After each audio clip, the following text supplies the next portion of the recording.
First, thank you, Will, for bringing me into this wonderful project. If you don't recall, it's you who introduced me to Hunter S. Thompson, Fear and Loathing in Las Vegas in particular, and I remain grateful. Second, please excuse my having to read my assigned chapter while staring at my monitor. I regularly keep on hand 2 books to pass along to others who request a good read. Steve Martin's The Pleasure of My Company, and, of course, Fear and Loathing in Las Vegas. Sadly, I can't find either book anywhere. All the bookstores in Illinois are closed, and had I ordered a copy through Amazon, timely delivery is not guaranteed. I met Hunter briefly during a ski trip to Aspen in the early 90s. On the last run, on my last day, I hit the top of whatever blue I had signed up for, learned upon exiting the lift that Avalanches had closed every run but one, which was a black diamond that was well beyond my comfort zone. I stood for a while at the edge of what was the steepest descent I'd ever been required to ski when this caricature of a throwback shissed up next to me. No joke. Tan Stetson hat, Ray-Ban aviators, cigarette in his mouth, big-ass orange coat, and skinny legs in tight black ski pants. He looked like he stepped off of a Doonesbury cartoon. He looked at me, and I at him, and a woman who was a ski patrol approached and said, "Hey, Hunter," and psst, she instantly descended. Hunter looked at me and said, "Good luck on this one," and he just dropped. I spent the entire run with my ass to the ground, trying just to keep myself from dying, all the while saying to myself, I just met Hunter Thompson. Some years later, he pulled a Hemingway, and the world lost yet another legend. And with that, Fear and Loathing in Las Vegas, Part 2, Chapter 1.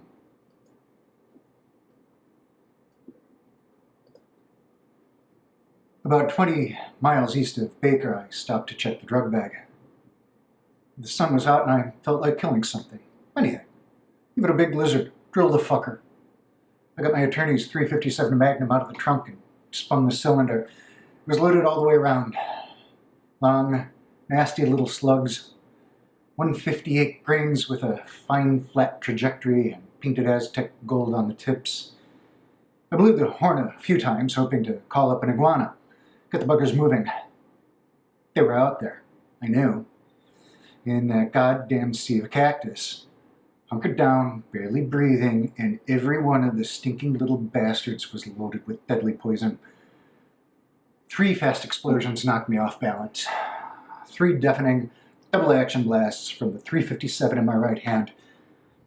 Jesus, firing at nothing for no reason at all. Bad craziness. I tossed the gun into the front seat of the Shark and stared nervously at the highway. No cars either way. The road was empty for 2 or 3 miles in both directions.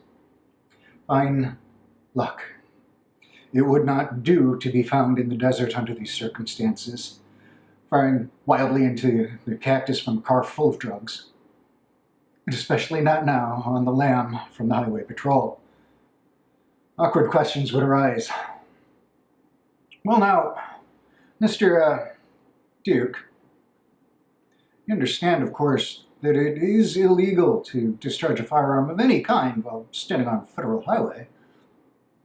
What, even in self-defense? The goddamn gun has a hair trigger, officer. The truth is, I only meant to fire once, just to scare the little bastards. A heavy stare, and speaking very slowly. Are you saying, Mr. Duke, that you were attacked out here? Well, no, not literally attacked, officer, but seriously menaced. I stopped to piss, and the moment I stepped out of the car, these filthy little bags of poison were all around me. They moved like greased lightning. Would this story hold up? No. It would place me under arrest, then routinely search the car. And when that happened, all kinds of savage hell would break loose. I would never believe all these drugs were necessary to my work. That in truth I was a professional journalist on my way to Las Vegas to cover the National District Attorney's Conference on Narcotics and Dangerous Drugs. Just samples, officer. I got the stuff off a roadman for the Neo-American Church back in Barstow. He started acting funny, so I worked him over. Would they buy this? No. He would lock me in some hellhole of a jail and beat me in the kidneys with big branches, causing me to piss blood for years to come. Luckily, nobody bothered me while I ran a quick inventory on the kit bag. Stash was a hopeless mess, all churned together and half crushed. Some of the mescaline pellets had disintegrated into a reddish-brown powder, but I counted about 35 or 40 still intact. The attorney had eaten all the reds, but there was still quite a bit of speed left. No more grass. The Coke bottle was empty. One acid blotter, a nice brown lump of opium hash, and 6 loose amyls. Not enough for anything serious, but a careful rationing of the mescaline would probably get us through the drug conference. On the outskirts of Vegas, I stopped at a neighborhood pharmacy and I bought 2 quarts of gold tequila, 2/5 of Chivas Regal, and a pint of ether. I was tempted to ask for some amyls, and China pectoris was starting to act up, but the druggist had the eyes of a mean Baptist hysteric. I told him that I needed the ether to get the tape off my legs, but by that time he'd already rung the stuff up and bagged it.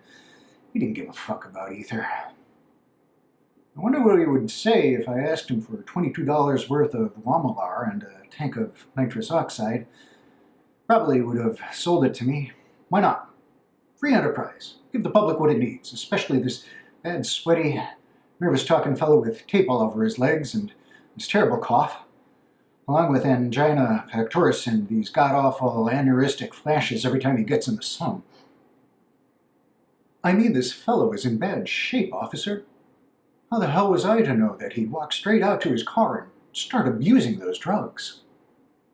How indeed. I lingered a moment at the magazine rack, then got a grip of myself and hurried outside to the car.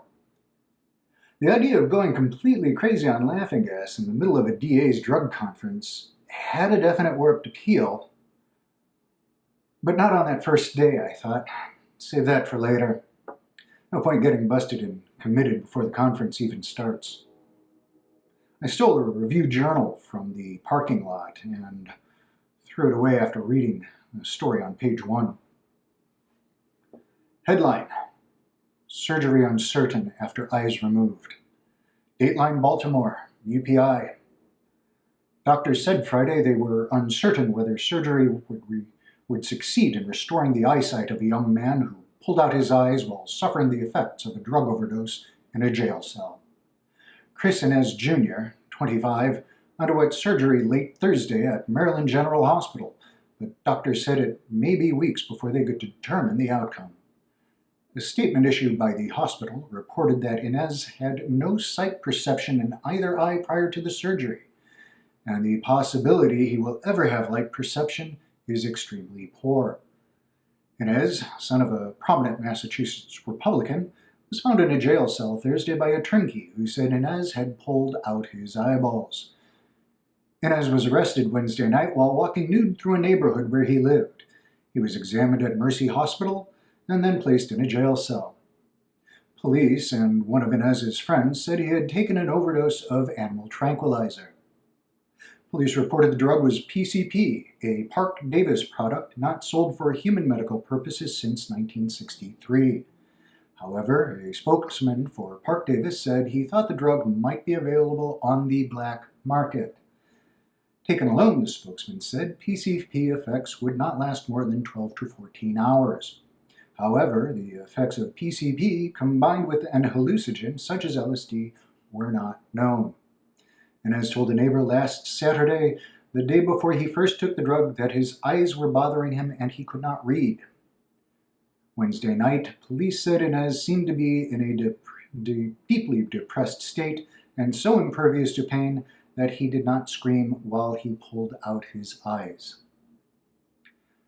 And thus ends Part 2, Chapter 1, Fear and Loathing in Las Vegas.